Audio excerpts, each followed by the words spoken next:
So আজকে আমরা যাব কাস্টম অফিসে, আমাদের ক্লায়েন্টের কিছু সোনা ধরা পড়েছে এয়ারপোর্টে। সো আমরা চলে এসেছি এয়ারপোর্ট 12:50, কিন্তু আমরা কোনো অফিসার সাথে কানেক্ট করতে পারছিলাম না, আমার 1.5 ঘন্টা হয়ে যাওয়ার পরেও।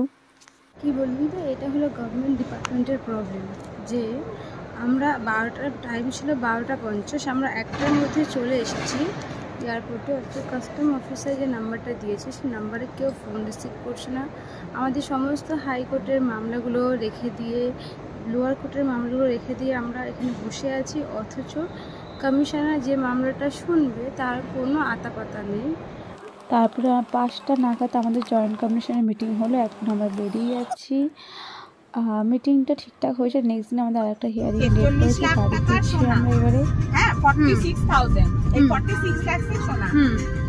আর আমি খুব এক্সস্টেড লাগছে, প্রায় 7:30 বাজে, আর সকালে একদম বেরিয়েছিলাম আমরা। বাই।